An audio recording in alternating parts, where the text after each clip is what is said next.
Ayan, ano? Kanina pa natin na marinate ang ating pork, diba? Magluluto naman tayo ngayon na adobo, diba? Napaka-yummy!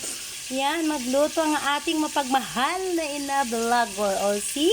Gigisa natin muna siya. Ganyan ako magluto ng adobo. Nakagisa na yung bawang. O, see? Yan, o, bawang. Saka yan, ilagay ko na yung ibang pork.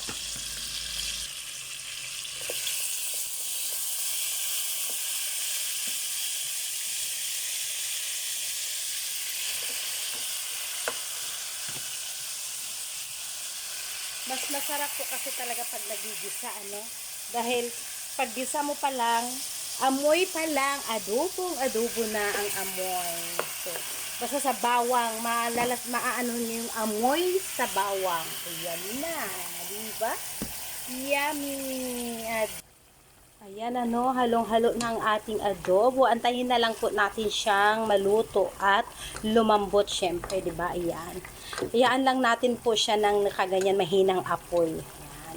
Thank you for watching. Yummy adobo! Bye-bye!